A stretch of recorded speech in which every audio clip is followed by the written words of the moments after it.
Namaste. Welcome to Vishwa Yoga. My name is Vishwa. Today I will share the summary of Shiva-Shakti philosophy by answering the ultimate questions. This is the third part and concluding video on Shiva-Shakti philosophy.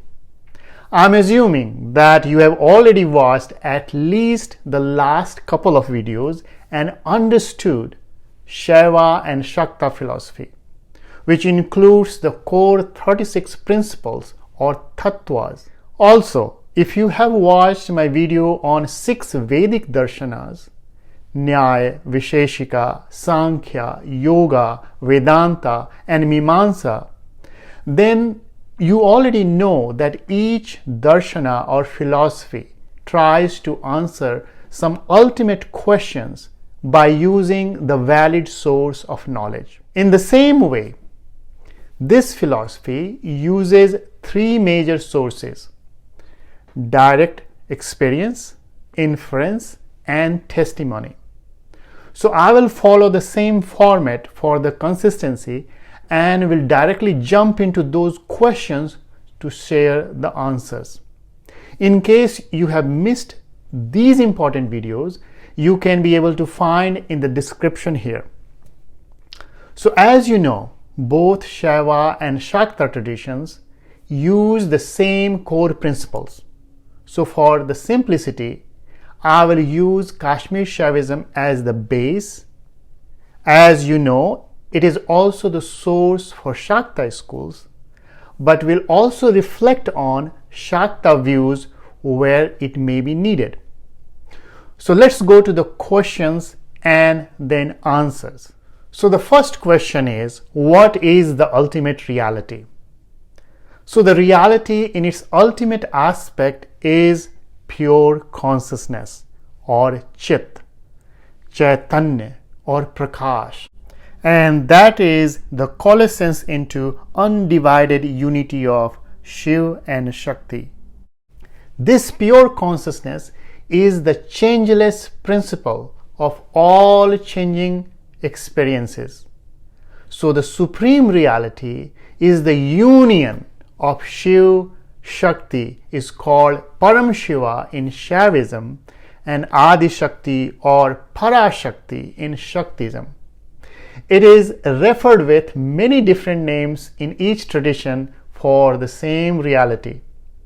So to give you a contrast, in Tantra, this highest reality is both transcendental as well as immanent. But in Advaita Vedanta, this absolute reality is only pure consciousness and transcendental. In simple words, in Tantra, this world is considered real, manifestation of supreme reality, but in Advaita Vedanta, it is an illusion. Now the second question, how does the manifestation of universe happen? So the philosophy says that the ultimate reality has its nature or swabhava to manifest, which contains infinite power and potential. The first creative aspect or movement of Supreme or the Absolute is called Shiva Tattva. Some texts call it the first vibration or Pratham Spanda. In Shaiva tradition, Shiva gazes at his own splendor called Shakti.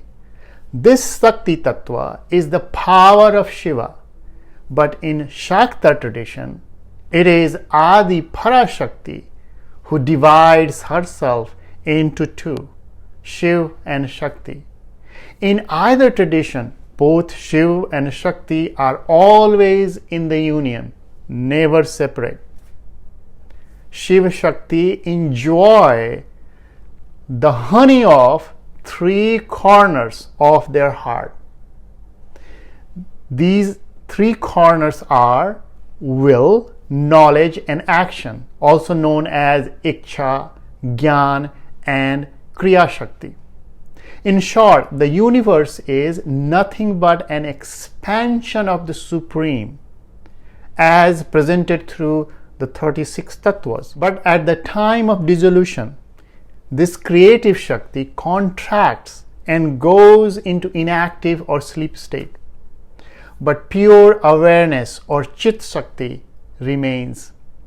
So to give you a contrast again, the creation of the universe in non-dualistic or Advaita philosophy is seen as an apparent descent from the pure Brahman or self to the gross world of physical matter.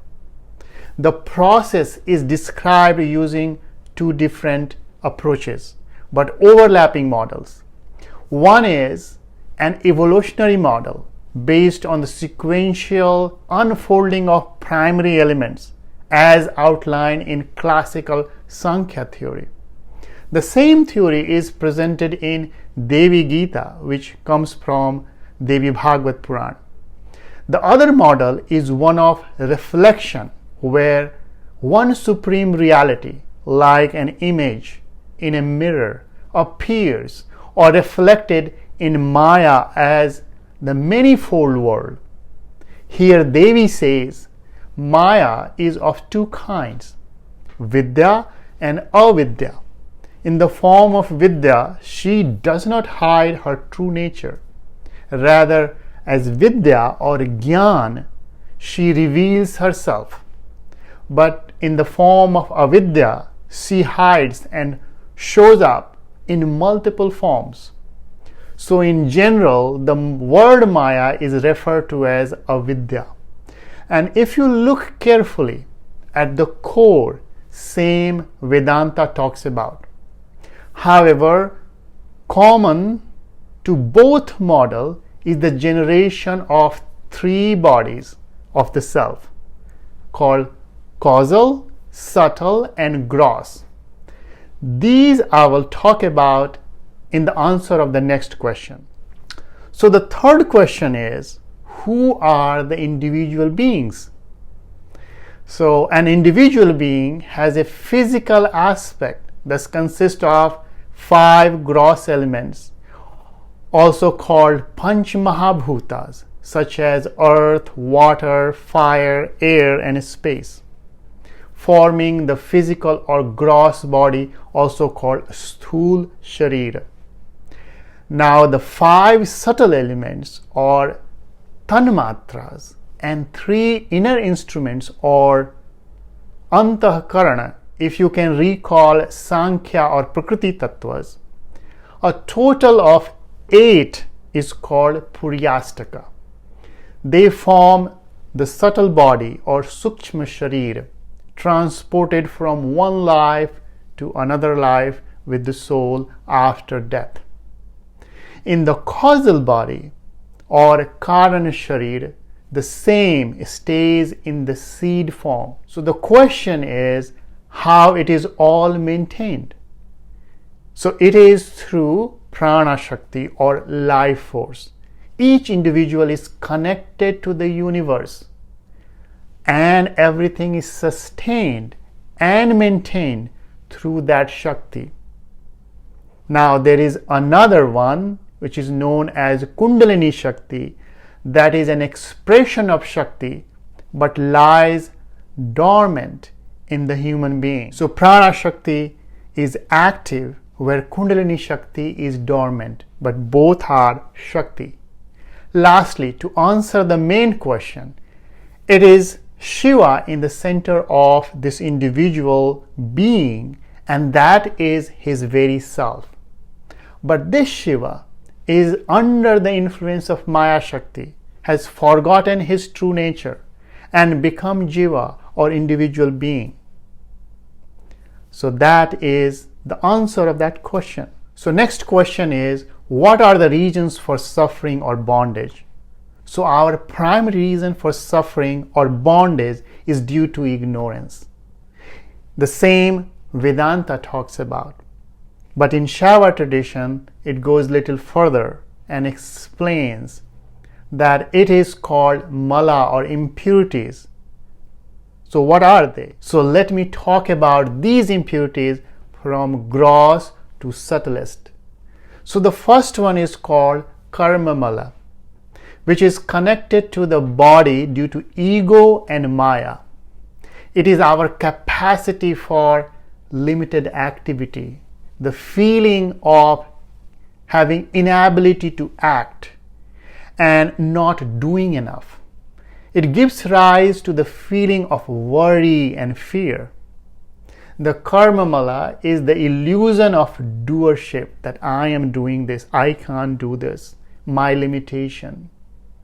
The ego creates a resume of action and talks about good and bad, which it identifies with as itself, getting away from the understanding that it is all universal power that is doing everything, not that tiny ego. This impurity is at the gross level. Now the second one is called Maya mala, is connected to the mind, again due to the illusion of Maya. Maya creates the perception of difference, separateness from one to another, and the world creates a comparison to others. It gives rise to the feeling of jealousy and anger. This mala is the illusion of multiplicity. We see many things, but we do not see the equality or the common thread as a valid unity behind all the things. This impurity is at the subtle level. So the third one is called Anomala, which is connected to the heart due to our ignorance, which creates the feeling of unworthiness, which is source of incompleteness we experience. It gives rise to the feeling of insecurity and sadness. This is concerned with today due to the ignorance of true self. This impurity is at the subtlest level. It's very hard to remove. So these are three main impurities, which is the main cause of our suffering. Now next question is, so how to get rid of this suffering or find liberation?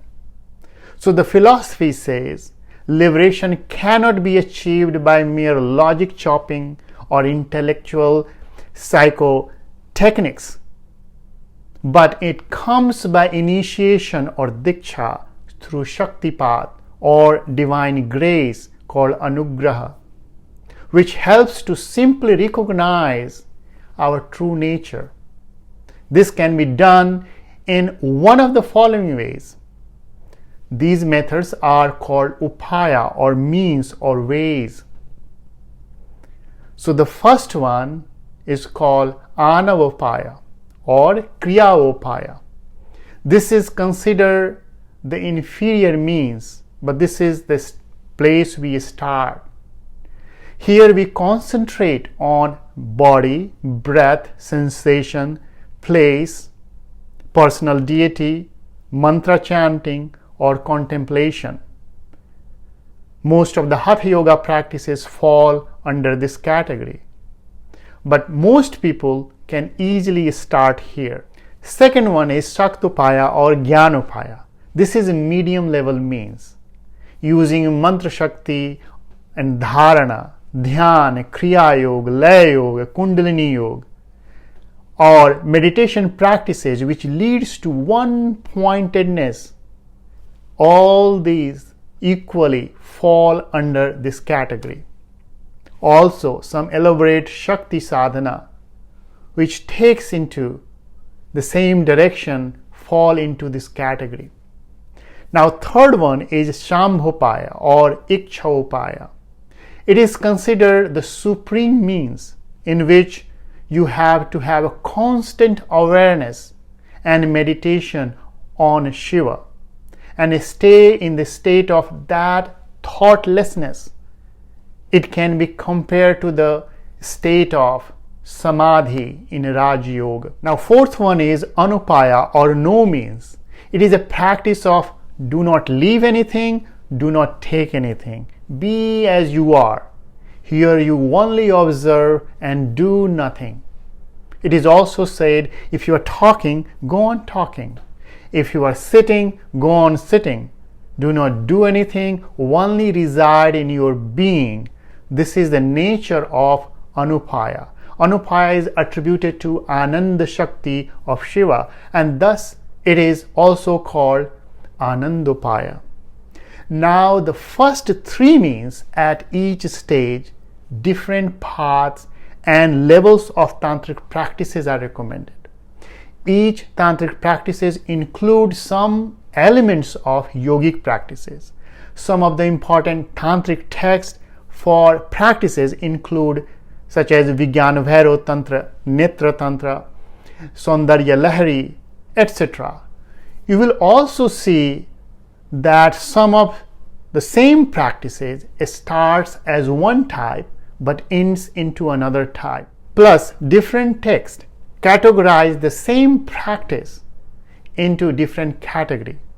Some of the practices I offer besides Hatha Yoga is Laya Yoga, which also spreads into Mantra Yoga, Nada Yoga, Swara Yoga, Kriya Yoga, Kundalini Yoga, and more. Now, in Shakta tradition, it is simply called Shakti Upasana, which includes both inner and outer worship practices, which I have already talked about in a separate video. However, for example, techniques in Saundarya Lahari text includes the meditation on Devi's form, beauty, smile, her body parts, etc. And each one can be used to fulfill a certain desire for healing or spiritual growth.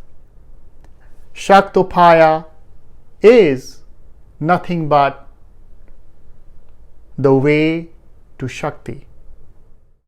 So in Shaivism, most of the means is nothing but the Shakti, because without Shakti, no act can be performed. So here, Shakti is the means and the gateway to Shiva or the Supreme.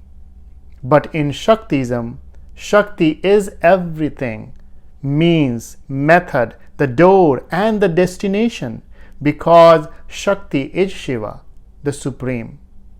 So either you take right hand, left hand or middle path, you finally reach to the same destination. But to give you a contrast here, most of the Vedic philosophies focuses on Jnana Yoga, but Tantric philosophies more focuses on Karma Yoga in the form of sadhana or practices and its experiences from all kind of fulfillment and liberation. And if you look carefully, yoga philosophy acts as the bridge between Samkhya to Vedanta as well as to Tantra. So these were the main questions and their answers. However, I will share some additional Q&A in case you might be interested to know them. For example, the next question could be, what are the stages of self-realization in this system? So there are 7 stages mentioned. So the first stage is called Shakal Pramata or perceiver. This is the lowest stage. Most people are found in this stage 99.99% by objectifying that I am this or that, my name is this, my gender is this, my race, class, situation, or other kind of identity they carry or put on them. It is a state of awake, creates all suffering. Remember the 3 impurities which I just talked about. Now the second stage is Pralaya Pramata. It is the state of negation and has no experience of the state of voidness. It is a state like an intermediate when Karma Mala, the first one, remember, is gone. It is a state of deep sleep, but with 2 other malas. Now the third stage is Vijnana Pramata or Mahamaya Tattva. This is the state of a yogi who is sometime actively aware of the experience and sometime not. In this stage, only Anavamala remains, which still makes you feel incomplete. So fourth stage is Mantra Pramata, relates to Suddha Vidya Tattva. It is the state of own self, no impurities remains. You can acknowledge as aham, aham, idam, idam. Very few people reach this stage. It is close to Sat Chit Anand, but this stage is not fully stable here. Fifth stage is Mantreshwar Pramata or Ishwar Tattva, or called Idam Aham, where yogi feels this world is me. You unite the state of the universe with the state of your own consciousness. This is actually the unification of a Jiva, the individual, with Shiva. This state is more stable state. Now in the sixth stage, it is called Mahamantreshwar Pramata or Shadasiva stage. Remember the Nada state. Aham Idam. In this stage, yogi feels I am this world. Emphasize on I, that I am becoming everything as universal, transcendental being. This is the state when you are gone beyond life and birth, but reached this highest state. There is no ego here, but the same being. Now in the seventh stage is called Shiva Pramata or Shiva-Shakti stage. As you progress further, you finally see that I am. This state is completely full of consciousness, bliss or anand, will or iksha, knowledge or gyan, and action or kriya, all is in one. In the former sixth states, the state is one thing and the observer is something else. However, in the final seventh state, thisness is gone, melted in the I-ness. So the next question could be, what are the main ways Supreme manifests? So there are four main ways Supreme manifests. First is as one form, as Shiv or Shakti or Shiva-Shakti undivided form. This is supreme and formless and transcendental state. The second, it is in two forms, as duality called Prakash and Prana, as Shiv and Shakti.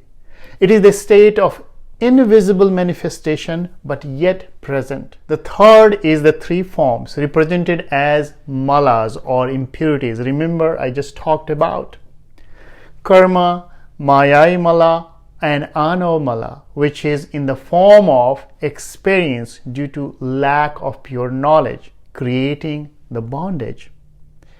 In the four forms, it appears as first shunya or void, also described as a dreamless sleep state, when our being is charged from the Supreme. Second, as a prana or life force. Third, as subtle body or puryastika. And fourth, as physical body or sharira.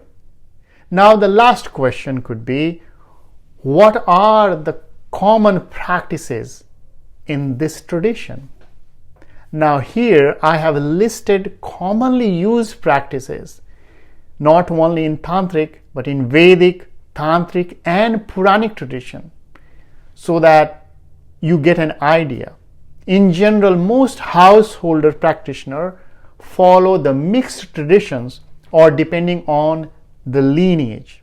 I am simply giving a generalized picture that can work for you based on your inclination.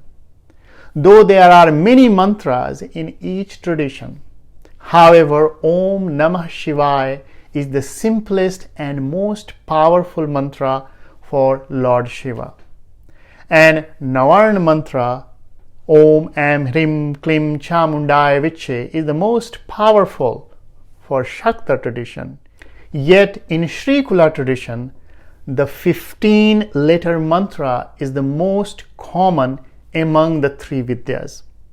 Now, most people are only aware of the popular Bhagavad Gita, but in each tradition of Shiva and Shakti, there is a Gita, but very few know about it. For Shaiva, there is an Ishwar Gita, which comes from Kurma Puran, and for Shakta, there is Devi Gita that comes from Devi Bhagavad Puran, in which Devi speaks directly. So, this was the summary, major Q&A as per Shaiva and Shakta philosophy. Hope it gives you a basic understanding and ability to compare with other philosophies. Now in my next video, I will be moving to Vaishnava tradition. First, I will talk about one of the main school called Pancharatra to set the foundation, and then we'll go into Vaishnava philosophy. Thank you for watching and hope this video was useful for you. Have a wonderful day. Namaste. Thank you so much for listening. If you like the information, please subscribe, like, and share so that everyone else can also enjoy this.